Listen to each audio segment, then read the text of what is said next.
I love Audible. I'm a huge reader, but I always want to read while I'm doing things you're not supposed to be reading while you're doing them, like driving, like walking. It can be dangerous, So Yeah. I really love to use Audible. Yeah, Audible is great. I have been really interested in this book Tomorrow and Tomorrow and Tomorrow by Gabrielle Zevin. That's probably going to be my next Audible experience. Audible lets you enjoy all your audio entertainment in one app. You'll always find the best of what you love and something new to discover. Try Audible free for 30 days. Visit audible.com/crappins or text crappins to 500-500. That's audible.com/crappins or text crappins to 500-500. At Bombas, we make socks, underwear, and T-shirts that feel good and do good. They feel good because they're designed with the softest materials and comfort innovations. They do good because for every item you purchase, we donate another item to someone who needs it. So far, we at Bombas have donated over 100 million items, and your purchases add to that impact. Go to bombas.com/Wondery and use code Wondery for 20% off your first purchase. That's BOMBAS.com/Wondery and use code Wondery at checkout.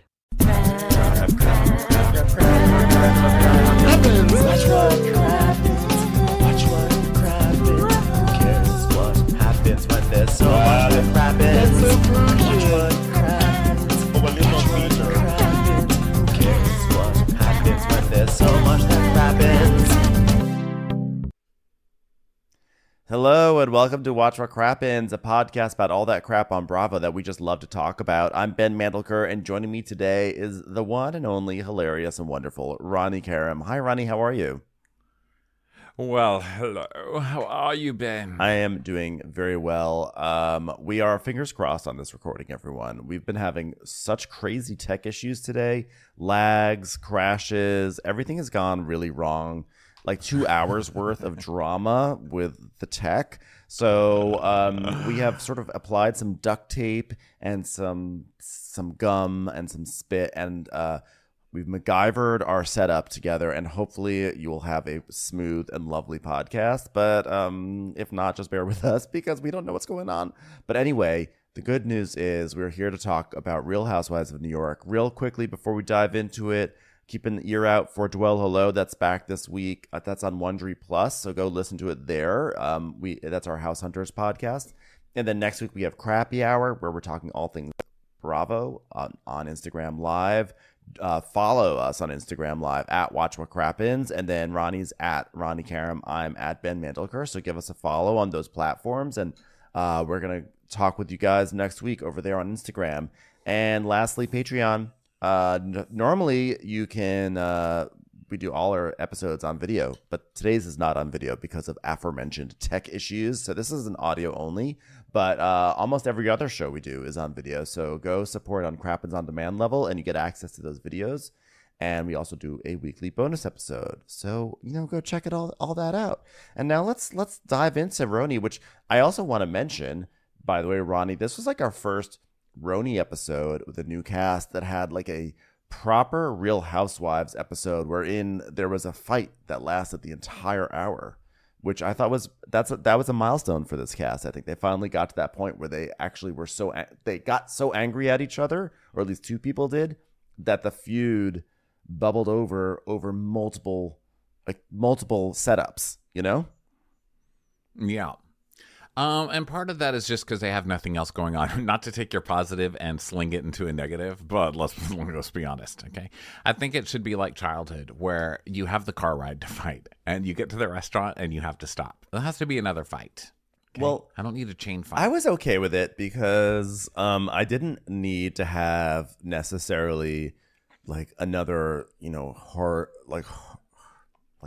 horrible, horrid trauma of yesteryear of like, I was just happy to not have more serious moments. I was happy to have fighting, quite honestly. We have current you stole my phone trauma instead of past, like everything was a real trauma. Like my childhood was a trauma. Yeah, real trauma.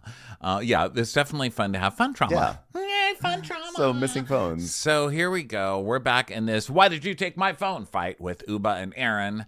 And Erin has just fucked all of this up Ubah was trying to ignore her. She was so pissed. Then Erin was like, I'm terrified of Ubah right now, even though Ubah was literally being the bigger person and just ignoring her. Okay. And then Erin walked into the room going, don't say my name. Do not say my name. Do not say my name. When Ubah was saying, where's Erin? Yeah. Do you think Erin's ready? She was right here. So Erin kind of fucked this up. And of course, Ubah turns and gives her exactly what she's asking for. In which case, Erin starts the fake tears. I'm only surprised that she didn't pull out her phone and start filming this for TikTok while she called the police. Yeah, I was a little surprised. I was surprised that she didn't do that. Or maybe say something like, "Listen, I know I'm like, don't say I'm a Karen because I have many friends who are black. Okay, I'm not being a Karen right now." But so she's basically like, you need to calm down. Like, you're not gonna scream in my face, which is like, yeah, Ubah. Maybe Ubah shouldn't have taken off the sunglasses. Maybe that's considered putting your hands on someone. But honestly, we've seen much worse happen to people. Okay, and if like this is not really screaming, and this is not really like danger. Okay, and so Erin to be like, you're not gonna scream in my face. I'm like, you should try to hang with literally any other Real Housewives cast, and then you'll really see what screaming in your face is. How about why don't you look at Kyle and Kim Richards? Now you're gonna see some screaming. Look at Lisa Rinna in Amsterdam. Then you're gonna see some screaming. And another thing, that is the night the lights went out in Georgia. Thank you very much. Yeah, really. Have some Lisa Rinna coming for your turkey neck in Amsterdam. Yeah. Okay. Sunglasses is nothing. So Ubah's like, I'm calm. And Erin says, yeah, well, you're not going to scream in my face. And she's like, you're not going to be wearing your glasses. So Erin's like, first of all, give me my glasses. So Sai's like, guys, Jessel is wearing an extremely Versace sun visor right now. Could we just make fun of that and her parents' trauma story? Okay. Let's get back to the real fun. Yeah, her trauma once removed. By the way, did you see about Jessel and Watch What Happens Live last night?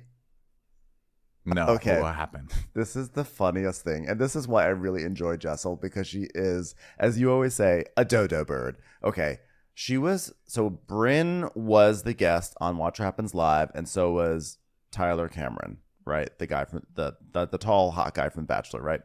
So, he's an actual guest. That's a lot of work to be sitting next to Tyler Cameron. I mean, that guy is gorgeous, but I don't think I watched his season of The Bachelor, and I still don't think I remember one sentence he's ever uttered in his life. Okay, well, it took me a long time to realize his name wasn't Cameron Tyler. How about that? But so Jessel was in the audience. So Andy's like, okay, first of all, we gotta say hi to Jessel in the audience. She's like, oh, hello. Just had to get away from Bobbit and the Fried Chicken Society of New York. Hello, everyone. And then she barfs. Yeah, she barfs. So then what Andy reveals, Andy basically blows up her spot because he reveals that Jessel was scheduled to be a guest on the show that night, but she told the booker that she couldn't come. She was busy. But then when she found out that Tyler Cameron was a guest, she cleared her schedule to come. And Andy just basically is like, so you did that? And she's like, Andy, stop. You're really calling me out right now, Andy. He's like, yeah, but that's what you did. She's like, no. I'm here to support Bryn, of course. My dear friend Bryn. And if Tyler wants to sign my bosom with a Sharpie, he may do that too, of course. That's funny. Aren't they supposed to be super thirsty and wanting to be on there all the time? Yeah, that was surprising to me. I was like, Jessel, you work in PR. Don't you know how to do PR? Like actually participate in the process of it as a subject of it? Well, I haven't seen her on there before. I've only seen her on this show. Like I haven't seen any interviews or anything, but you never know that show because she could have been on before and Andy could have been like, so you were talking about your parents' immigration experience. Did your mom get new boobs? And what does she think about her American boobs now? Let's talk about your mom. Hey, let's have a poll. Whose boobs are better, Sai's or Sai's mom? I'm not Sai. Jessel or Jessel's mom? Sorry, was I saying Sai this whole time? I meant Jessel. Welcome to Watch What Happens Live. Anyway, so it's classic Jessel. I was cracking up. I'm actually so glad she wasn't a guest, just so we could have this moment of her crawling back and sitting in the front row of the audience. Because Andy was pissed. Andy does not look kindly on talent that snubs his show and then comes crawling back. Like, because what basically Jessel did was she basically implied that Andy was not a big enough draw on his own. But once Tyler Cameron was there, now all of a sudden she's willing to show up, which I think is hilarious and perfect. But you know that pissed off Andy so much. I mean, she's going to be in trouble. She is going to wind up kicked off of panels at BravoCon, I believe. Love it. So Ubah's like, how long have you had my phone? 45 minutes. And she goes, fine, I'm going to hold your glasses for 45 minutes. And Sai's like, this is immature. This is immature. All right. This is really, really immature. I'm really over this. Let's go have some fun. And Erin's like, that's not okay to scream at someone's face like that. That's like not okay. And Sai's like, yeah, no, I know it's not. I know. Okay. Yeah. Okay. Yeah. You have a very sheltered life. I get it. I understand. This is scary for you. Yeah. It's very, very rude. Okay. Let's go watch Bryn get blowjobs to straws at a classy restaurant. Okay. Let's go to the real manners here. And Erin's doing her like fake, like no tears are coming out, but she's like, oh my God, I can't believe she just ruined my last day. Like, I'm not a child. You are Literally. A child. You are a child. Did a childish prank.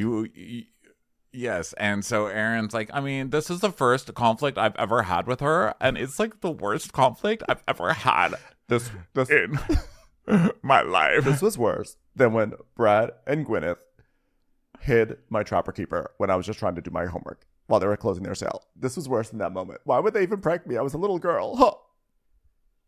Oh my God. So she's saying that she doesn't even know what's going on with Ubah, but this is something her kids would do. They yell at each other and they grab things and they say, give it back. Yeah, like you hid the phone. Yeah, you don't. You literally did that. That is like... That was you. Or saying like, oh, I got thrown in the pool, so now I get to throw you in the pool. You better wait for it. Okay. No one's really winning on the mature scale here. The maturity scale is dead on this show. So let's all calm down. Let's not try to play the maturity card, okay? So they're all gonna climb into these little baby vehicles that are of sort of strange sized. I couldn't quite wrap my mind around them, but they weren't really they didn't feel like proper cars, but they weren't improper cars. So they get into cars. They're like Hummer golf carts. And there's this weird thing that Bravo's doing lately where they're like, okay, well, it's okay if everybody just goes out and gets wasted as long as they're only driving golf carts. That still counts. That still counts. Like if Shannon Medora clipped a house with a golf cart, she'd be in just as much trouble. She'd actually probably be, she might even be a little bit more in pain. She probably went flying out of that golf cart, you know? So Sai's like, okay, let's go to a rum place because rum makes everything better. It's a rum party. Yeah, rum party. And she's doing that woo thing where she's just trying to lead with woos and then the other woos will follow. But it's not really a big woo. If you woo it, they will woo. If you woo it, they will woo. Doesn't work. No. Kevin Costner is not in charge of this woo field. Okay. No one's wooing. Field of no woos. Okay. And so she's also, in case you didn't know about this, in case you may not know this about rum, RHONY, but Sai tells us Caribbeans love rum. It's like, really? I never associate rum with the Caribbean. I'm so glad I watched this show. So she's like, I'm wearing a rum punch dress. Look. And she shakes her tassels around. And I don't know why. But she wears dresses for her work. So I'm glad she got that. If that's a rum punch dress, why didn't she wear that while you were drinking the rum punch? And you're not drinking rum punch at this moment. I'm just saying there's like some flaws. There's some holes in her argument. So then Erin gets in her car with Jenna and Sai, okay? And Erin's just moping. She's like, I don't have sunglasses right now. I don't even know I'm supposed to do this. And Jenna's like, okay, well, yep.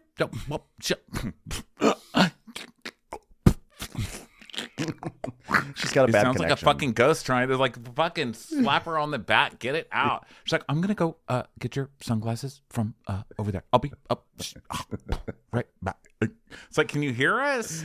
Are we light years away from each other, trying to contact each other in space? What the hell, Jenna? So she's like, sweetie, Ubah, can I just have the sunglasses back? I'm just gonna say it in this tone that's like, we all realize this is ridiculous, right? So this is over now, right? And Ubah's like, no, I'm holding on to this. In fact, I'm going to set an alarm. Siri, set an alarm for 45 minutes. I'm gonna do that. So she goes, Jenna, get in your car. Jenna's like, okay, well, you know what? This just feels like wow, high school. It's like high school. Whoa, wow. Just like high school. Well, the Real Housewives. God, I'm so awkward. Real Housewives. The Real Housewives where high school remains alive well into your 60s. Yeah, so Bryn is lecturing Ubah in their car, and she's like, Ubah, this is where you go wrong, because, like, actually, you're right most of the time, like, you have a good point, but then you lose because you yell at people. And Ubah's like, but when you're real, you cannot be fake. Yeah, Bryn is like, yeah, like your delivery, like next time what I would do is say, okay, you stole my phone. Guess what I'm going to do? I'm going to steal your husband. Just kidding. So Ubah tells us that she travels for work, and what we heard last week. She travels a lot. She checks in with her family. That's why it's such a big deal. And she's like, and it's not easy being a single girl in the world, and I'm sick of people not thinking of the single girls, which... I think is maybe taking it to a completely different level to having a whole single girls monologue, but whatever. I'm still team Ubah because if Erin just said, sorry, I really didn't mean to offend you. I was trying to be funny and I flopped. This would all be over. That's all it takes. I'm with you. I'm on team Ubah. I understand, like, for whatever reason, her family dynamic this is a trigger thing. This was a sensitive area for her. I'm not sure, if we now are going to be marching in the streets just because, for single girls or for single boys. I'm not gonna march in the street for single people ever. No offense. Phone in hand for single people. Phone in hand for single people. I don't think we need to pass legislation on this front, It's like very specific. Please make sure your single friends always have their phone. It's 10 p.m. Do you know where your single friend is? No, it's 10 p.m. Do you know where your single friend's phone is? Yeah, exactly. Very specific. Which is funny. This is sort of an inverse of Summer House Martha's Vineyard, where the argument there was like, we're single, okay, we know how to handle ourselves, no big deal, get off our ass, Silas. And here she's like, I'm single, I'm in danger, I need my phone. Well, yeah, I mean, I get why she's pissed off, but oh my God, it's just the silliness. It's a phone, people. Let's all relax. So Jenna's like, okay, you know what? I got nowhere with that, but I did. I went over there. I went over to the other car, and I was like, hi. I'm really awkward. Can I have the sunglasses? And they were like, no. So Erin's like, should I get other sunglasses? Erin, do you need to be fucking told how to do this? Are you going to die without your sunglasses? Just drive to the fucking place, Mopey. Okay. How about you just bird box it and wrap something around your eyes at this point, okay? Seriously, Sandra Bullock would never, okay? Also, it's cloudy out. So yeah. Just wanted to point that out. Like, literally nobody needs sunglasses right now. So Erin's like, she's such a bitch. So they go off to Elvis's beach bar, which I was all excited about because if we'd been doing video, I had the webcam up from Elvis's beach bar and it would have been like a total Crappens 360 immersive experience. But no, everyone, we do not get to see the Elvis webcam. I apologize. So they get there. So they're heading there, and Ubah's like, I'm thinking things are good between her and I. And then in the middle of the night, she's stealing my phone. And Bryn's like, yeah, you know what I want to steal? A dick. So Ubah. They're back, guys. Dicks are back. So, Dicks are back in fashion. Dicks and cottage cheese, both are back. Ubah's going on like, I think we're fine, and then she steals my phone in the middle of the night in Anguilla. I cannot text my family. Why would she do this to me? And in Erin's golf cart, she's like, oh my God, it was like totally an innocent prank. I don't even know why she's so mad. And it's like, I'd be a little annoyed. I would be a little annoyed. I'll be honest. All right. I wanted her to be annoyed. That's the point. Because she threw me in the pool. I mean, the whole point is making her annoyed. So then why are you upset that she's annoyed? So, I mean, like, exactly. But also, like, do you not understand, like, prank dynamics? If a prank goes wrong, you rectify the situation. You don't say over and over and over again, but it was a prank. Yeah, we know it was a prank. We know it was a joke. Like, you saying that over and over again, especially when you have had, like, literally not just a stick. You've had all the sticks. You've had literally, like, the set design of Wicker Man up your ass this entire season about jokes. And then all of a sudden when you crack one, suddenly you want everyone to give you grace. It doesn't work that way. Yeah, so Ubah is off in her car going off still. She's like, yeah, if she even liked me, she would not be taking my phone. And then she was like, I'm not going to give you your phone all day. And which I don't understand that part. But Bryn's like, but Ubah, like, then it's out, like, you just, like, hit so low. Like, immediately you hit so low. Take off her She didn't sunglasses. yeah, what was so low? And Ubah goes, no, take that back, take it back. And Bryn's like, yeah, but then like you're like getting in her face, like then you're getting in my face about it. And Ubah's like, well, how many times did you fight and make up? And how many times, 1 minute she's calling you slut and saying you're flirting with her husband, and the next minute she's making up and kissing you. Yeah, basically being like she's inconsistent. And by the way, don't forget she called you a slut. So then we have like flashbacks of Bryn and Erin's greatest hits, etc. And now we're back. But also just a reminder that you were the one sticking up for Erin in that scenario, Ubah. That's true too. So Ubah's like, yeah, and she's fucking abusing you. It's like ping pong with her. And Bryn's like, Ubah, be careful. Let's just enjoy the ride because anger leads to accidents. And accidents make me horny, so get mad. I mean, I'm being turned on by accidents in your car, okay? So Ubah's like, oh my God, why are they driving so slow? Like we're going to a funeral. It's like we're driving to a funeral. And Jessel's like, we are. It's the death. It's the death of this vacation. Tomorrow I go back to Poppet. Disgusting. Ugh. So so they get there and they go, someone's like, it's raining, guys. And Erin goes, great. Now I'm wet. wow. She just can't catch a break, can she? And it's the last day, guys. Ruining the last day. So Erin's like, well, it doesn't look like it's gonna stay wet because we're like driving towards like open sky. I'm like, okay, well, thanks for your contributions to this episode. Thank you so much. Really fascinated by this. So Jenna is talking to Sai still, and she's like, so, the one story I didn't really understand last night was when Bryn said that she mistook her tampon, Jenna, Jesus, say it. Yeah, her like tampon. I was like, wait, really? Like you didn't know what a butthole was? And then we see the clip of Bryn being like, I grabbed a tampon and then I put it in the hole and it was like swoop, it's in. And I'm like, this feels weird. And then guys, it was like a tampon that I put in my butt. Yeah, it still feels like a little bit of a dubious story, and they're kind of questioning it. And Erin's like, so she like put it up her butt like a suppository, and Jess was like, well, I guess maybe if you're 11 or 12 or have the brain capacity of Pavitt, you might make a mistake like that. yeah, but like, wouldn't that be painful? And so I was like, Well, maybe she only put it half in her butt.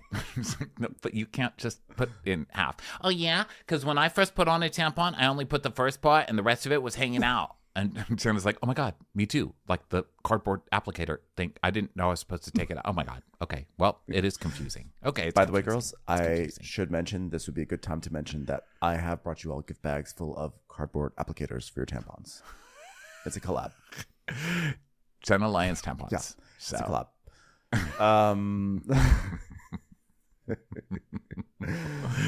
Jenna, I'm thinking the tagline is going to be like, don't hang out with Jenna Lyons. But then I was like, is that negative? Like, I don't know how it comes out. Could you guys put it on your Instagrams and like test it for me? Yeah, you could use it. You could not use it. I was going to call it I suppository. You could use it, but it was weird branding. So they pull up to Elvis Bar, and Ubah's like, oh my God, I can't get out. I can't get out. She can't get out of her seatbelt, and Jessel can't either. And so I was like, Sorry, you're on your own. so Ubah's like, I'm gonna wear her glasses into the restaurant. Somehow I missed this entire seatbelt thing, and I'm really sad about it because I really would have liked to have soaked in the moment of them struggling with their seatbelt. I don't know where my brain went for this part.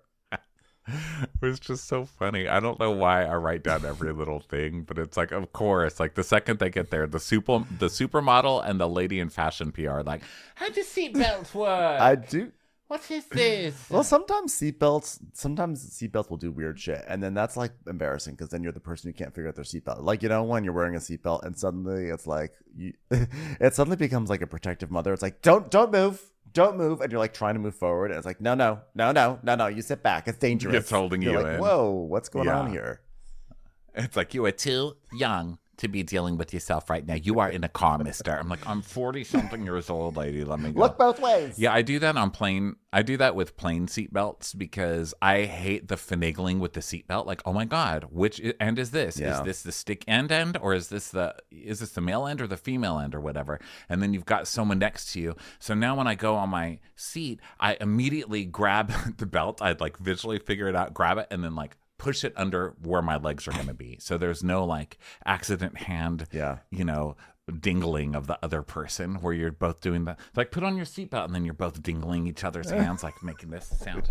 Well, trying to find the issue for me, I'm normally fine with my seatbelts. The problem is that the people next to me often steal the ends of my seatbelt, thinking it's theirs. Yeah, and then you have to say, "Oh, excuse me, I think," because then they sit there, they're trying to put two female ends together, and they're confused, and you can see for a moment they're thinking, what's going on with seatbelt technology? This doesn't seem right. Is this the way it's going to be the whole flight? And they have to say, excuse me, I think you have one of mine. And they go, oh, that makes sense. I'm like, of course it makes sense. You have two female ends. What the fuck? Have you never used a seatbelt before? And another thing, by the way, that I really don't like now that I'm activated, why is this a design that has now perpetuated car design, which is that if you're in the backseat of a vehicle, one of the notches, one of the female ends for the seatbelt is only for the middle, and if you try to put the non-middle seatbelt into the middle hole, it won't allow it, and then you have to find the other one. Why can't all the holes accept all the seatbelts? What's the difference?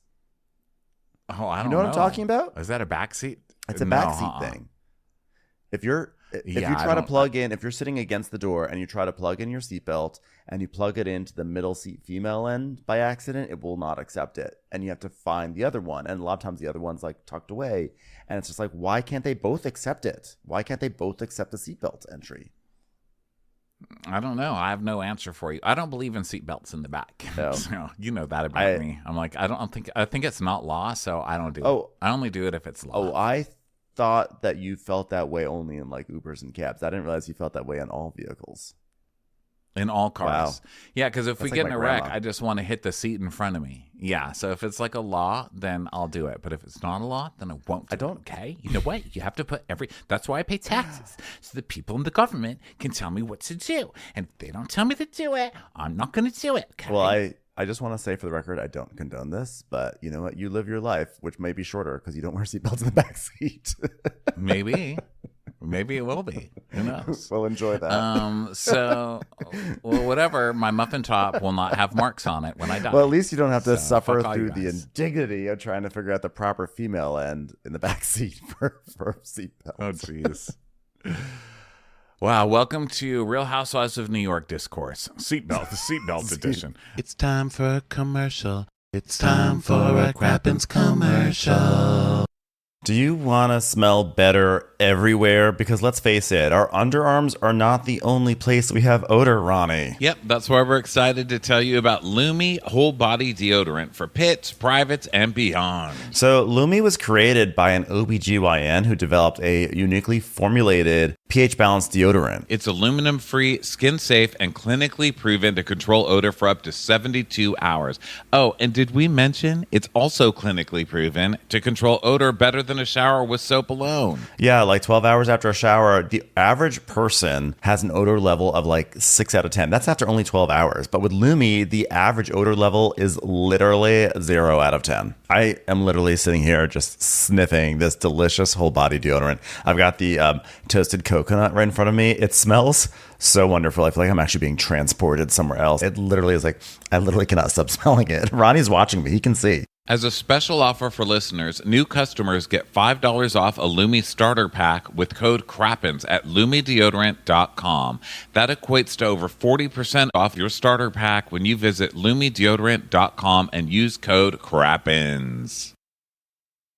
I want you to picture Steve Jobs tinkering with a computer in his garage, Walt Disney drawing cartoons for his high school newspaper, Every big moment starts with a big dream, but what happens when that dream turns out to be an even bigger failure? Each week on Wondery's new podcast, The Big Flop, host Misha Brown is joined by different comedians to chronicle some of the biggest failures and blunders in pop culture history. Each episode will have you thinking, why in the world did this get made? From box office flops like Cats the movie, to Action Park, New Jersey's infamous theme park that had countless injuries, many lawsuits, and rides so wild it became known as Class Action Park. Or Quibi, that short-form video platform with an even shorter lifespan. It's a story of a spectacular failure with lots of surprises along the way. Enjoy The Big Flop on the Wondery app or wherever you get your podcasts. You can listen to The Big Flop early and ad-free on Wondery Plus. Get started with your free trial at Wondery.com/plus. Okay, so we go to Elvis's restaurant, and Bryn's like, Hi, I'm Bryn. I'm wet. just come on. It's like every single it's sentence. just too much. It's too much. I mean, come on. You make Blanche look like a nun from The Sound of Music. I know. You know? Like, just like give it a rest. You know, maybe every other, let's just baby steps it. Every other sentence, like literally anything else. Talk about anything else at this point. And the sad part is that, like, she literally goes back to this well later in the episode. It's like, okay, I didn't get as much of a reaction from this, so I'm going to say it later on in the hour. Yeah. So, they're all wet. Yeah. They're all wet because it's in the rain. They're all, like, shocked about this. They're all commenting, like, oh, my God, I got wet. It was raining. I got wet in the rain, you know? And it's like very literal news updates, okay? Or like, unsurprising news updates. So they meet Elvis, and he has, like, his rum punch is #1 in the Caribbean, according to Elvis Quarterly. Won for the 10th year in a row, best rum punch in the Caribbean. So there you go. And Jess was like, is this like moonshine? And he was like, what is moonshine? She's like, it's like alcohol that's made naturally. And it's like, and a bong comes up, and it's like, this is incorrect. They don't even try. They don't even try to say what it actually is. They just say, everyone just don't even bother. We'll move forward. We're going to move on from this moonshine misinformation. So he comes over. He's like, try my rum, everybody. So he's pouring shots for everybody and just totally skips over Jessel. And Jessel's like, hello, my friend. You completely forgot me. Do I just blend in with the table? And Bryn's like, Oh, poor Jessel. Why is she so forgettable? I don't know. And does she do it to herself? Does anybody even know she's wet? If a Jessel walks into a restaurant and doesn't talk about how wet she is, does anybody even know that there was a Jessel in the first place? God, that makes me so horny. And then Jenna is like, Mr. Elvis, do you have t-shirts for this place? Can I roll up the sleeves of the t-shirts and make a Jenna cuff with those t-shirts? Great. Do you mind if do you have long sleeve ones? Can I buy the long sleeve t-shirt? He's like, yes. Okay, here, just take this box, please, Jenna. Take the whole box. Fucking kiosk. Jesus. So Sia's like, Sai. Sorry, it's my dyslexia typing. Sai is like, Can I bartend? I want to bartend. He's like, okay, make some shots. So she's like, Hey, everybody, it's me. I'm bartending. It's free shots for everyone. Just kidding. I can't do that to Elvis, right? Yeah. Or you could have just bought free shots for everyone because you're wealthy. So you could have done that. It would have been nice. So she's back there, and then Bryn's like, yes.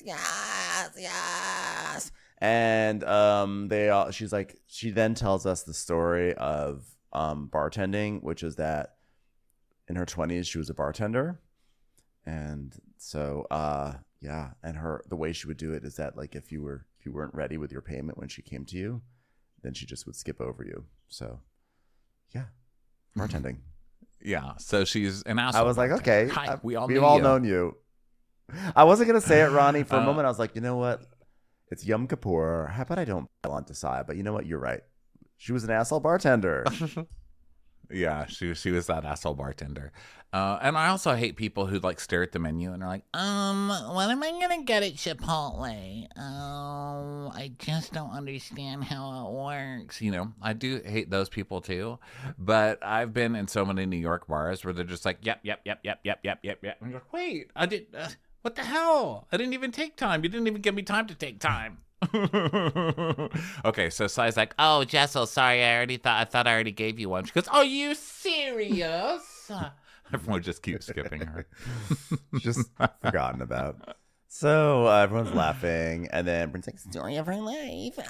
Not wet enough. so they all toast to Elvis and everything, and then they all do the shots. I guess it's Fireball, and like I feel like half of them haven't even had Fireball before, because Sai is like, what is this?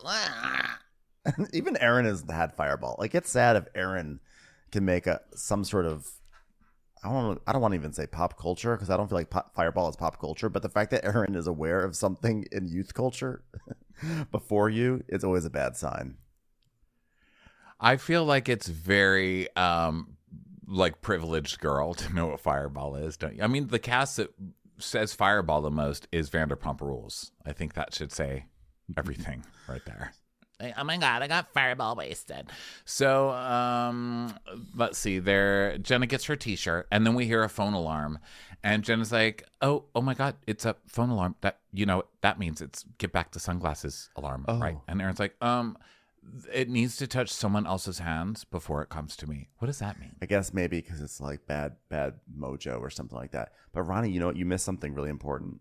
Okay, because since Sai was showing how she bartended, Bryn said, "You guys want to see my old job? I just get up on the bar and start dancing." Yeah, she was like kind of doing stripper. I skipped that on purpose, but thanks for dragging me into it. No, I just wanted to really express how incessant it is. Had like every single frame. If there's an opportunity, it will happen.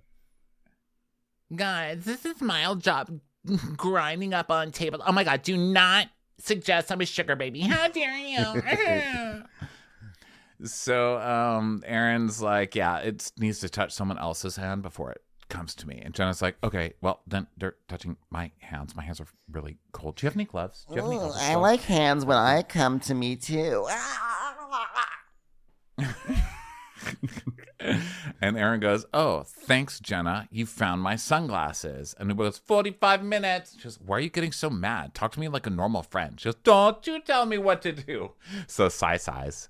And Ubah's like, I'm not your kid. And Erin goes, whoa, what? Am I your kid? Because you grabbed the sunglasses right off my face. Guys, let's not do this here. You guys are actually really close friends. You're both hurt. You both messed up. I have got her back. And then Erin's like, by calling me a spoiled brat, that's almost as bad as, wait for everyone, cackling hags. Cackling hags. You are, it's the truth. And you abuse this girl, Bryn. When did I abuse Bryn? She called you a social climber, Bryn. And Bryn goes, a social climber? When did you call me that? And then we see 3 months ago, Erin saying, that whole situation with the restaurant, it just felt like a very ladder climby to me. How do people remember this stuff? Is everyone just taking notes? Is everyone doing the Erica Jane method? Because we saw Erica Jane give like a TED talk once, like several years ago. And she's like, What I do is after every scene Yolanda taught me, you gotta take notes after you're done filming with every single thing that people told me. and I wonder if they just all taking notes? I would guess never so, remember. because they are coming up with stuff from 3 months ago. I can't remember from a week ago. I don't know how people are able to remember these very specific throwaway lines. And I'm not defending Erin because she did say it, but I'm just impressed with Ubah's memory there. And Erin's like, yeah, well, Bryn first goes, Well, you don't have to climb when you're already at the top, so I'm good. I'm already good. top and the bottom. So Erin's like, yeah, but that was before, because it was like the cheese. And then there was like the catch and Cipriani thing, I called you a social climber. I mean, you know that. You know that. I didn't know that. and he goes, well, I told I told you this, or maybe I was. No, I'm not going to get upset though. You know what? Because I'm on top. So, you know what? Maybe Erin thinks there's a ladder and she doesn't know how to get to the top, but I take the elevator straight to the top. I didn't even have to ask for the elevator. It just got in and then it went to the top. Because I forgot to press the button, honestly. But still, it ended at the top. Which I didn't have a key to get into the penthouse. But still, I got there. And that's what's important. Yeah, I pretty much got in the elevator because I just love that song. sex in an elevator. Doing something up when you're going down. And then 2 seconds later, oh, Bryn, I really love you. It's like, I'm going back to the villa. Bye. Okay. It's the Erin walkout. You're all getting the Erin walkout right now. Bye. I'm going to say to you the same thing I said to Gwyneth when I didn't get invited to her wedding. Okay. Bye. Bye. I'm going back to my villa. Bye. So Jenna's like, no, I'm blown away. Like, why are we still talking about this? It's like not that big of a deal. So Jenna Jenna goes after Erin. And so Jenna's like, that was so inappropriate, and that's like someone's place of business, and I don't think it's like appropriate to like scream at other people. It's like not cool what was happening there, like right in front of Elvis after he given me a long sleeve t-shirt like that. No, it's just like not cool what just happened. Do you not remember that Erin just tried to turn every single person against you like yesterday? What the hell are you doing? You are on the wrong side of history, Jenna. Okay, so then Sai's back at the table and she's like, you know what? You can like not lash out at people and call their names. Like, what's going on? Like, I'm trying to play referee here, but Ubah's someone you just don't mess with. Ubah, okay? Like, once you make Ubah hot, there's no turning her off. Okay, rum dress. So Erin's, you know, my favorite movie was growing up, Chicken Rum. So Erin goes, the only reason that I want to go back, I want to go back to the bar, but the only reason why is because I want to drink. Okay, can you come with me to the other side of the bar? So Erin and Jenna sit at the other side of the so pathetic. So she doesn't get the reaction she wants, which is people falling all over her to follow her out. And so then she gets FOMO immediately and decides to come back and just stare at everybody really awkwardly. Yeah. So Ubah's like, here's the thing. I'm trying to control myself. I'm literally putting myself on control cruise. And they're like, cruise control. Did somebody say something about Tom Cruise? Future father, future friend of my socially inept children at Montessori. And Ubah's like, And then she comes at me like fireballs. Well, speaking of fireballs, bottoms up, everybody. Oh, God, I forgot to pour myself one. I'm just holding what's wrong air. with me? Even I don't like Can me. you believe it? I'm like a mime right now. I actually forgot to put the glass into my hand. Start talking to me wearing your sunglasses. No. You know what? I'm going to see you see your fucking eyes while we talk about it. So Erin's like, oh my God. It's like she literally can't even calm down because Erin's just standing 6 feet away at the bar watching all this, pouting. So then Bryn's like, Bryn's like, well, you got the glasses. The sunglasses are probably like worth like more than the phone. and Ubah's like, well, she's wearing the sunglasses from fucking Canal. And Bryn's like, Canal Street, you know, you can't spell canal without anal.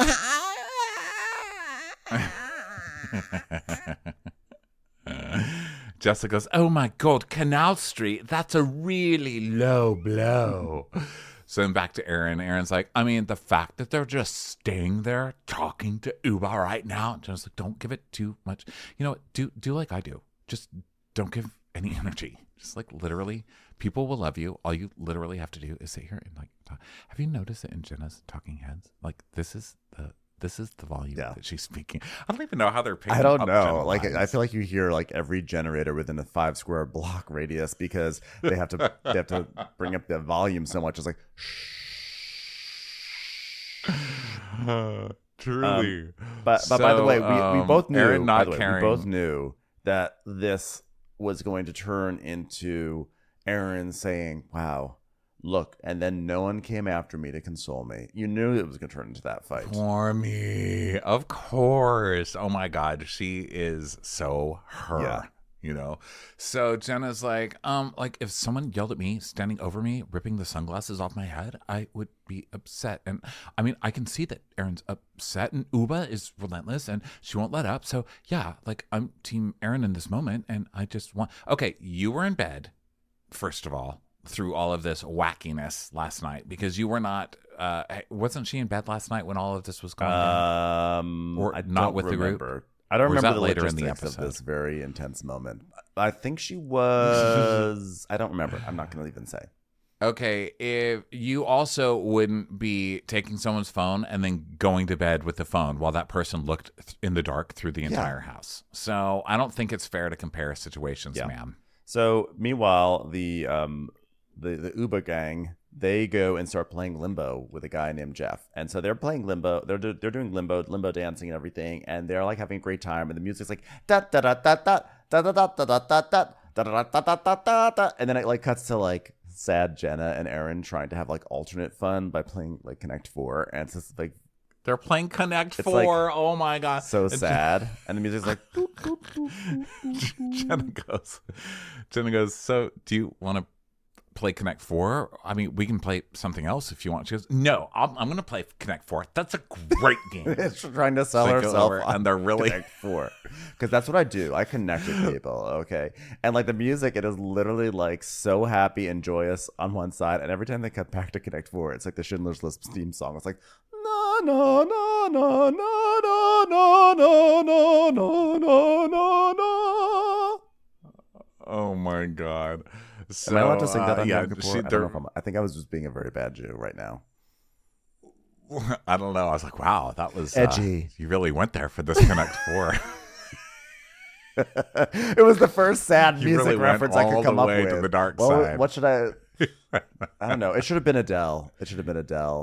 Sorry. I went too hard. I went too hard in the paint for the sadness. Next time, So Adele. this limbo juxtaposition is so funny. So then Sai's like, Oh, haha, this was so fun. Limbo, right, Jeff? This is hilarious. Oh my god. because they're trying as hard to look like they're having Yeah. fun as Erin is, but they're just coming off very differently, you know? So, but same kind of energy, just comes off different. So Jenna's like, so did you hear that one of the ladies in there said to me that Bryn's so pretty? Is she your daughter? And I was like, I'm older than Bryn, but I'm not not that much older than Bryn. Is it the shirt? Yeah, it's probably the long sleeve t-shirt you bought. Probably the long sleeve t-shirt you put over your sundress in an effort to really show that you want to support Elvis. Really, you're like... She's like, It gets cold like, everywhere. Have you thought about opening up a satellite location in Rockefeller Center? So Ubah's in her car trying to turn it on, and she's like, how do I do this? Like, this okay, you don't know how to use a seatbelt or turn on a car. Please don't drive. She's a single lady. Look out for her. So When a car is going to start coming through for single ladies? all the single ladies, pay attention to them. So then, yeah, she's futzing with it. She doesn't know how to do it. And then Jenna is like, I can't believe that Bryn fell during limbo. Ha ha ha. Is this shit talk? Am I doing it right? I feel like I'm trying to fit in. Bryn fell. And so it's like, we all fell, Jenna. Okay, we all fell. She goes, yeah, I know, but I just think that she'd have more experience bending over backwards. So, and I was like, oh my god, good one. That was a good one. So then, She could have brought like 1/10 of this energy to Connect 4. But I mean, you know what? That's over now, so I'm not gonna mope about that one. I got wet earlier, so. So they go now to they now go to Roy's Bar and Grill. So we have Elvis's and we have Roy's. And they are going to have, this is where they can have lunch or something like that. So Bryn is like, I guess they're like ordering their more rum punch and stuff. And Ubah's like, I want a giant bottle of tequila just right here, right now. And just goes, oh, she doesn't drink. She's just being hilarious right now. Please be careful. She might steal your coconut milk. Wacky Ubah's back. And Sai's like, I'm going for your finest rum punch. Rum dress. Oh, God, I'm so hungry, by the way. Starving. Just haven't mentioned that yet. And Jess is like, me too. And to Ubah, I would love, some hot water and lemon. Oh, Ubah probably said that, not me. It was just on the same line. And Sai's like, you know what? I just wish we could resolve this in some way, guys. Oh, yeah, we can resolve it when people stop being liars and being abusive. It's like the real world, you know? Find out what happens when people stop being polite and start being abusive. The Erin world on MTV. So Sai's like, okay, well, then you're abusive and she lies. And she's no, I'm aggressive, not abusive. And Jessel's like, well, then she told us that, like, Jenna was saying all this shit the other day. Do you remember that? And then we see 3 days ago when Erin was trying to turn everybody. She's like, oh, my God, you guys, Jenna didn't want to come with us because she doesn't want to fly coach. And so then we go, By the way, Erin's in the bathroom or something. So Jessel's like, she did do that. And Bryn goes, Yeah, that's the thing about Erin. and Jessel's like, yeah, she told me. I told you guys I live with my... Oh, no, she told me that I told you guys that I live with my rich uncle. And I never said any of that shit. And you know what? Now that everything's coming to the surface, I'm starting to realize who's driving all of this. Please don't make me drive. The suitcase, I still can't get the seatbelt up. No, it was figuratively. She's like, I never said any of that shit. But so Sai's like, guys, come on. It's our last night. I just want to have fun. Because you know me, Sai, the person who is the most fun at the bar when she's bartending or wearing her rum punch dress. I just want to have fun, guys. So Ubah's like, well, I'm not going to take one thing back. Not one thing. And that includes the coconut milk from the Hamptons. So Sai's like, well, there's absolutely nothing for us to do, nothing for us to like continue to talk about with the same conversations. She's like, well, I'm done then. I am done. Commercials. Here comes one right now. Hey listeners, you need to know that Wondery's shocking true crime podcast, Over My Dead Body, is back for a 4th season, Gone Hunting. This newest season covers the story of Mike Williams. It was Mike's 6th wedding anniversary when he set off on a hunting trip into the gator-infested swamps of North Florida. He figured he'd be back in time to take his wife Denise out to celebrate, but he never came back. Friends and loved ones feared he met his fate through bad luck and a group of hungry alligators, leaving his young family behind. Except that's not what happened at all. And after 17 years, a kidnapping, and the uncovering of a secret love triangle, the truth would finally be revealed. Enjoy Over My Dead Body, Gone Hunting on the Wondery app or wherever you get your podcasts. You can binge all episodes of Over My Dead Body early and ad-free on Wondery Plus. Get started with your free trial at Wondery.com/plus. So Jessel's like, okay, this is a vacation. Let's drink in here. So Sai goes to the bathroom. So now Ubah's like, here's the thing. Because she goes, I'm going to the bathroom, don't fight. And Ubah's like, here's the thing. Like, with all you Americans, it seems like even if someone like puts a blank up your ass, you're like, no, it's okay. I don't want trouble. I don't want to fight. No, why did you put blank in my ass? And what did I do to you? Erin's like, still going. And I need to get off this roller coaster. Like, okay, is this... Now you're just stealing from Bethany, because that's Bethany's holding. Oh, yeah, it's like, when does it end? When does it end? I need to get off the roller coaster. I can't get off the roller coaster. How do I get off the roller coaster? It's like Bethany, you're at checkout in the supermarket. Relax. So let's see here. So I'm getting lost in my notes because I can't stress enough how little happens on this show. Okay? But there's so many notes to describe it. So Jenna's like, Ubah is like really sweet until she's not. And the first time I ever saw her switch to being, or her switch being flipped, was when she came over to my house and she thought I duped her into coming to my house and not telling her there would be cameras and not telling her to be hair and makeup ready. So, and then we see this clip. You didn't basically, I was zoning out. No, Ubah comes over. We see a clip from 3 months ago, and Ubah comes over, and she didn't realize it was being filmed. She thought it was just a social thing, and she's like, "Yeah, so like if someone's inviting me somewhere, you need to tell me if there's a camera. Like that's it." I'm like, "Is this really your best example of Ubah being really sweet until she's not sweet?" I mean, I kind of think Jenna's a little guilty of this too. I mean, of making Ubah seem a little bit more buzzword aggressive, quote unquote aggressive, than she is. I mean, I think she got annoyed. I don't know. I just feel like I think Ubah's allowed to get annoyed like anyone else. Yeah, and I think that there's also a point. Like if I'm walking into cameras, you need to tell me you're shooting today. Don't just have me walk in, you know? And why didn't she know? Aren't there shooting schedules and stuff? I don't know. That whole thing confused me.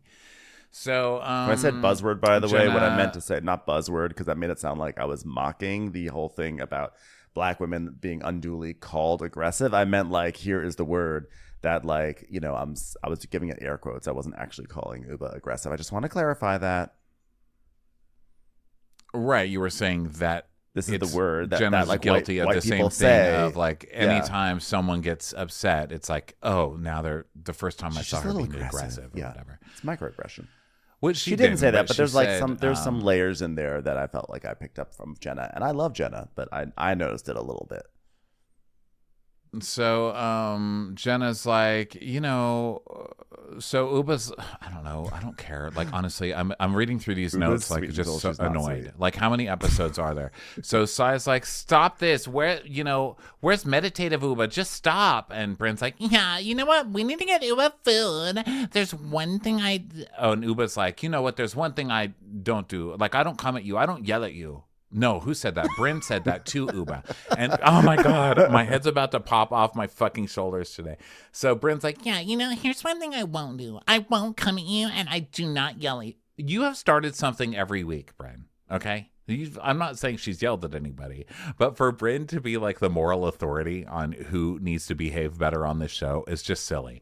So Ubah goes, yeah, because you're half black. So automatically they think you have this black thing, that black angry We should also thing. mention, by the way. And Bryn goes, Well, I don't know if that. Oh, sorry. We should also mention at this point, Erin has actually left the restaurant to go back to the hotel. Yeah. Oh, okay. Good.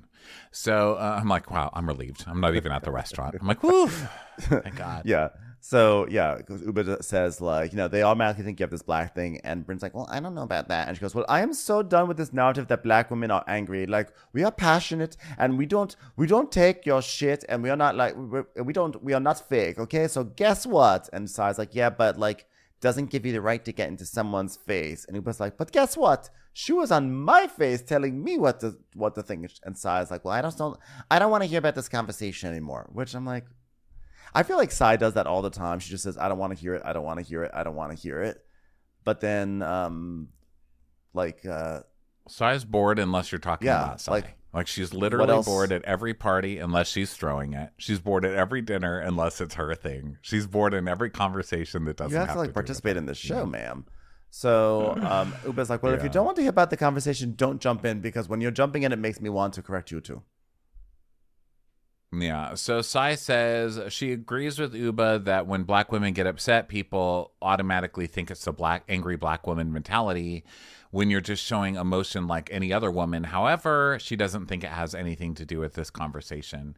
Look, I think that Erin's reaction is the one that people are, and I'm surprised that we're even having this conversation after last season, when at the last season of the OG show, when the whole conversation around Ebony started with Luann being like, "Oh my God, why are you so angry right now?" I mean, they literally had between 2 and 5 episodes of that. And I know that these people watch the old Luann, I think, called Ebony You're not going to aggressive, tell if me. I remember correctly. But I may not be, but She said, "Why are you so angry?" angry? And then that turned into, you don't call black women angry because blah, blah, blah, blah, blah. And it was like a very special after-school special where we all learned a lesson. And I know that these ladies watched that episode, and I'm surprised that they recast this whole fucking show to only have the same thing happen again with the awkward lady of this show, Erin, doing it again. Well, maybe Erin, we can look forward to Erin pulling a page out of Heather Thompson's book and going up to Ubah and saying, you're just really eloquent. You're really articulate. Oh my God. But I think that ultimately here we are. The focus is all about Ubah's reaction, but the focus is not about Erin's reaction. And the truth is that Erin also had a loud and angry outburst. And that is not up for debate. It's not even questions. It's not examined. It's all about like, how is Ubah reacting when Ubah is the one who was the victim of a shitty prank. The focus should be on Erin. So Ubah's like, okay, don't jump inside. I wish we flew private because I would just fly private and leave. And Jessel's like, I flew dinghy. You see that dinghy out there? I flew that. And Sai's like, oh my, Jessel, that was so funny, Jessel. I am funny, God. You're a space cadet, but you know what? I guess you're a funny space because was that hilarious? Does anyone have Elvis's number? Call him. Tell him what Jessel just said, and let's see if he'll bring her a shot. Because people are going to remember you now, Jessel. Congratulations. Like, well, I'll take whatever I can get with you people. She was like, well, you're a very sweet person. She goes, I am the most loyal person. You tell me something, and I'm never going to throw you under the bus, but I will add it to a little list on my phone and bring it out when I need to. So just know that. I'll never throw you under the bus unless your name rhymes with Slavit and a bus just happens to be barreling towards us. I mean, who am I to look a gift horse in the mouth? All right. The bus called Slavit. Streetcar named Slavit. So then we see Erin in her golf cart Hummer thing, staring like directly into the camera, like cackling hags. That was crazy. And Jessel's like, Erin left. Can I have her water? And they're like, oh my God, Jessel, you are literally hilarious right now. They also kind of like, it's so funny because when she's like, I'm going to take it, she left. And she sort of shrugs her shoulders like, look at me being a rebel. I'm a rebel with trauma. So, so then there's like awkwardness at the table. And Si's like, how about them Yankees, huh? And Bryn then just grabs her boobs. And she's like, wait, why did I grab my boobs? She literally said that. That's not me even joking. She looked like, Why did I just do that? My boobs. Because they get fish and chips. And she's like, Look, I have vinegar on my boobs. oh, is that why she did that? Want to dip your fish and chips? yeah. And so I was like, oh my God, you just can't help it. Like someone says hello and you put your boobs up. She's like, Yeah. Well, I learned that you attract more bees with honey. yeah, you attract more flies with shit though. You know? I hate that saying. You attract more less bees viewers honey. with boredom. They made the honey. Yeah. So Sai's like, yeah, you know why? Because honey's food. And who doesn't like food? I do. I'm starving. You're eating, Sai. I'm still starving. Literally starving right now.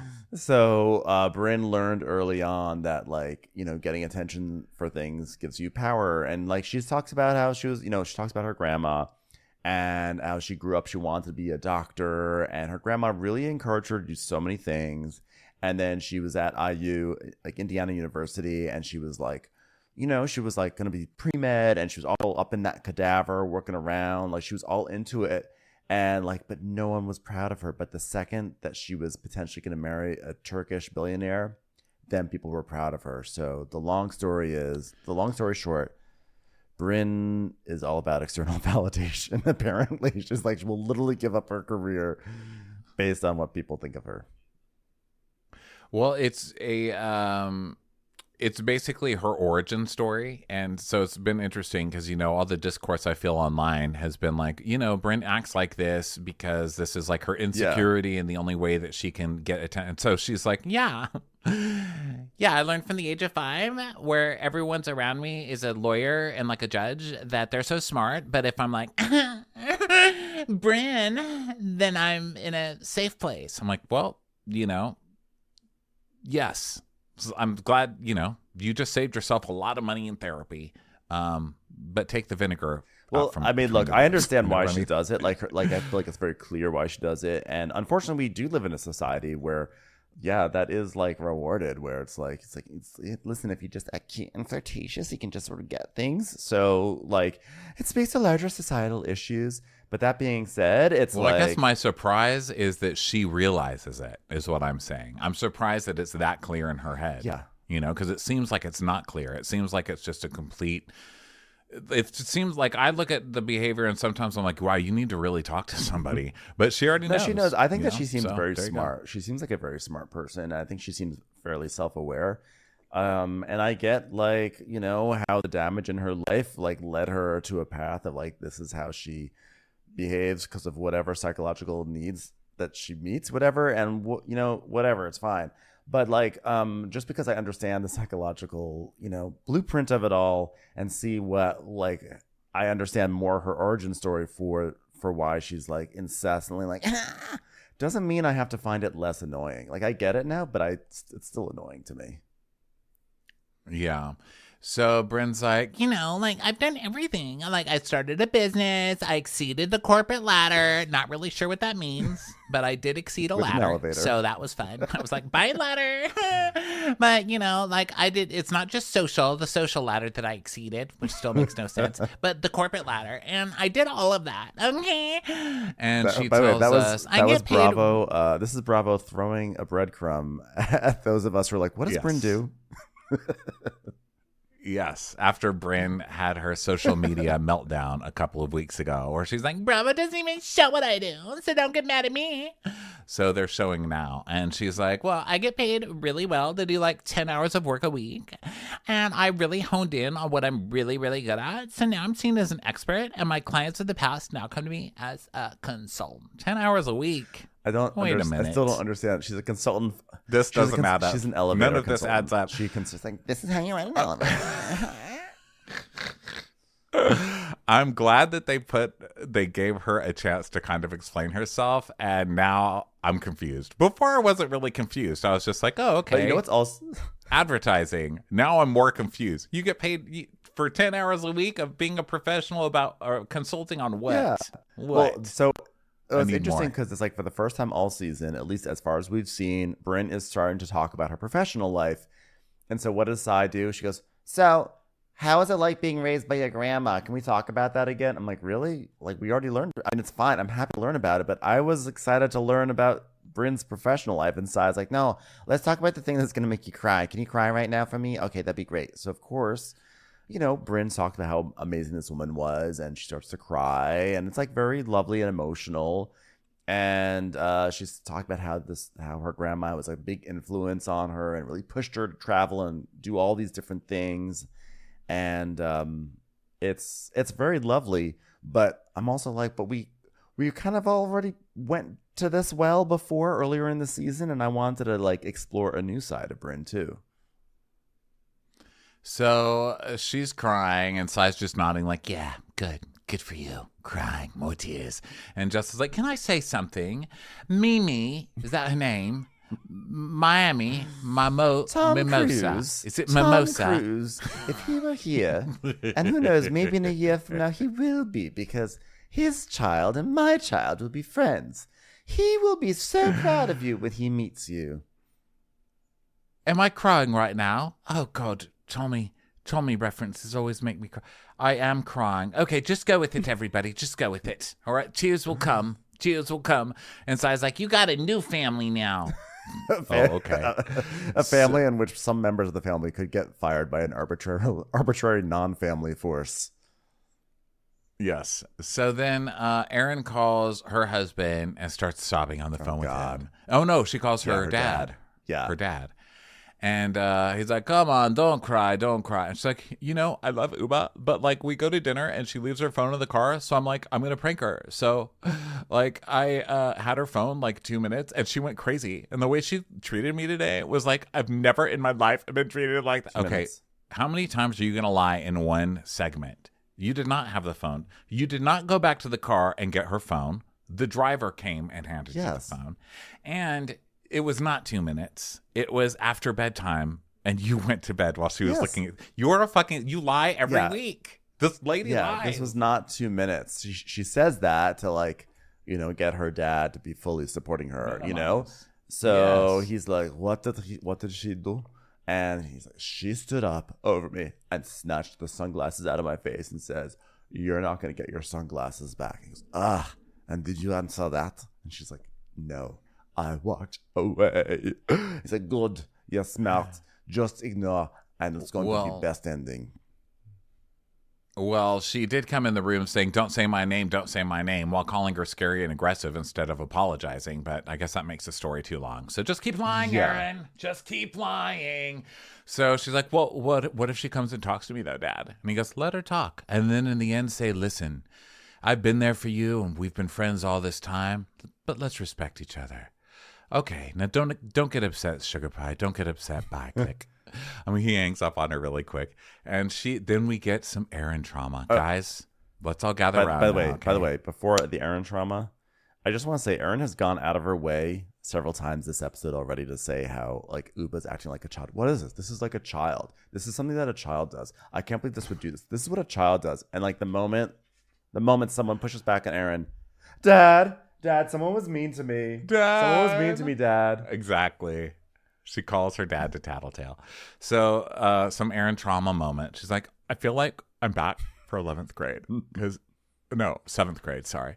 7th grade wasn't an easy year for me. I was bullied. for having a long jaw. Oh, what? Long jaw. I can't. Yeah. I can't. And then we see a very traumatic picture of Erin standing beside her little sister. They're wearing ball gowns, and her dad's wearing a tux. And she goes, this boy. Wow. Perfect traumatic image to use. This boy used to call me Long Jaw Silver. And I felt that. It was just like so fucking... maybe it's because you were stealing things. Like Long John Silver did. Long John Silver was a pirate. So maybe you should stop stealing Long John. Okay, I have to say, I applaud that little boy for the creativity because that was an excellent pun. Long John Silver. You love a pun. Hey, listen, by the way, I also have to say it's fun to make fun of Erin because she is such a fucking child on this show. Erin is beautiful. I mean, I look at Erin and I see like Jennifer Aniston. I don't see, that's not to take away, like, of course she can still have insecurities. Everybody has their insecurities. But the fact that you've got this little rich girl, the only picture they could show for her trauma is this insanely rich kid standing with her rich dad and her rich sister crying after trying to make this woman look terrible to her daddy that she's tattletaling to. I cannot. Yeah. And the strangest part of all is that she said, and the boy who called me Long Jaw Silver was Brad Pitt. I was like, wow, that is dark. I never thought that Brad Pitt would just make fun of a child, but, you know, guess so. It was Gwyneth. Oh, gosh. She's like, Gwyneth was named after me. So she is brought a salad and she just eats in the silence. And I firmly believe that salad was not dressed. I believe that Erin does not dress her salad. I believe she is one of those strange people who says, when they say dressing on the side, she goes, actually, I don't even need dressing. And she just eats lettuce. Yeah. I would go with you on that one. So I would go in with you for a bet on that one. So Bryn, meanwhile, comes back to the table and start like strip dancing around the pole thing that's at the table because she's Bryn. And she's like, ladies and gentlemen, Pebbles. That would be my name if I were a stripper. They're all like, we never asked. So then they're like, okay, well, they start talking about boarding school. And so Sad's like, would you ever send your future kids to boarding school? And Bryn's like, of course. And Ubah goes, I would never. Boarding school is not the way to go. Parents who take boarding school kids, they do not even want to be parents. End of story. I'm like, yeah, I'm sure that sounds like actually like it's an advertisement. Like, you're sick of being a parent? That's the point. Sick of being a parent? Send your kids here. Point. We'll teach them bad habits and privilege. I mean, I'm in. Are you trying to shame me? Because it's not working. So Jenna's like, well, but also if you put them in a place like that, everyone that surrounds them is privileged. I mean, and Bryn goes, what did you do with B? And she's like, well, one of the biggest issues is like, I didn't put him in a private school in the city. Oh, really? Yeah, because like the thing in the city is like all these kids, they have like, you know, private planes and they're traveling to Greece for the holidays and the money's like insane, you know, so it's not real life. So listen, I'm not perfect, you know. And even I said, so basically, are you saying that you put your son in private school in Jersey, or you put your son in private school in Connecticut, so that makes it better? Country Day. Is that what she's saying? He's at Lawrenceville with Tinsley. Tinsley went to Lawrenceville. Is that Hackley? So her son's always telling her she spends too much money, basically. Yeah, I do like Jenna's like I don't know where Beckett went to school, but I don't believe he went to public school in New York City. In New York City, he probably he's no probably way. You know, up in I'm gonna say New Canaan or something like that. And it's like she just sort of did like a light gesture to be like, I don't want him to grow up with a huge amount of privilege. I just want him to grow up with the sort of privilege that you get with a very wealthy mother who literally ran the preppiest brand in the country. You know, J. Crew is really, at its heart, it's streetwear. I think we all can acknowledge that. Right. So Bryn's like, she's asking what it's like being famous. Like, do the other kids care that she's Jenna Lyons? Without having gone there, I'm going to say no. I'm going to guess no. And so Jenna's like, well, when it was at its height, I could not go outside. I just always felt so unattractive. And like, you know, people could take a picture of you and they would come up to you. And I don't know. We just live in a culture where how you look is, I mean, it's everything. And women, you know, they'd like try to fit into that. And there's just so much pressure, and the way I'm approaching it now is you're in the fashion industry. Yeah. Also, this is a question about your son. That's just so you know, about the school that your son went to. But that's fine. You can talk about your insecurities about how you look. But yeah, you're in fashion. You could model. You could change these things. Yeah. So she's basically saying, you know, she's doing her whole spiel, but now I'm in my own skin. And then she takes off a blonde wig and throws it in the air. It's like the Dove ads, which Bryn probably wrote. So Ubah's like, I want to apologize. I'm sorry that I was the cause of today with Erin, okay? Because I love her. I'm sure she loves me, even if she hates me right now. And I hate her too right now. And Bryn's like, okay, listen, you're someone who's like right 97% of the time. Do not get mad at me because I'm on your team. It's just like you gotta deliver a message like with a lap dance, you know? Like you deliver it better. Yeah, and Ubah's like, but I'm telling you who I am. I'm going to be 80 years old and I'm still going to be taking people's sunglasses, you know? I'm like, I would hope so, because I feel like that is what I feel like you earned that at that age. I mean, isn't that the famous thing? Like, you get to a certain age, like, you see this, I take this. This is mine now. I keep it. Or you're Bethany. So now they go wooing back to the cars, trying to convince us that this is a whoop-isode. It's not. So even though we're going to go for 5 hours about it, because that's how we roll. So Cy and Jenna go in their car, and Cy's like, so are you going to get some rest, Jenna? And Jenna's like, I'm not tired. Sai's like, I'm going to go in the jacuzzi. And then I'm like, why are you still typing? Go to bed. RHONY, go. Go to sleep. Go to bed. Go to bed. Yeah, so they are, so they're driving, but when they're driving, Jessel is mentioning that she has a checklist on Erin, and they get like really excited. They're like, what? You have a checklist? Oh my God. Outrageous. Oh my God. This is crazy. Oh my God. Tell us about the checklist. And so now Jessel's like really excited because like she did something that's like cool, you know, that they're all like impressed by. And she's like, you know what? When someone rubs me the wrong way, I start making a checklist. And if you rub me the wrong way once, it's mental. Twice, it's on my phone. And you don't want to be a fucking Persian rug on the floor for everyone to walk over. So hold on 1 second. Let me write this down. I've been meaning to say this. Bought a banh mi in Vietnam, all to spite me. Sorry, that was on Parfit's page. That was Parfit's page. When she said, I have a fucking checklist that I've been keeping on my fucking phone about this bitch, okay? I died laughing. I love that she does this. I only have a list of people that I have a list of people for people I have a feeling about, all right? And food kiosks I won't let Parvit drag me to again. And Bryn's like, oh my God, you are like gangster right now for having a list. Like, seriously? Oh my God, what are you, Tupac? A gangster what? Yes, I do feel like a regular Macklemore right now. I am a bit gangster, am I not?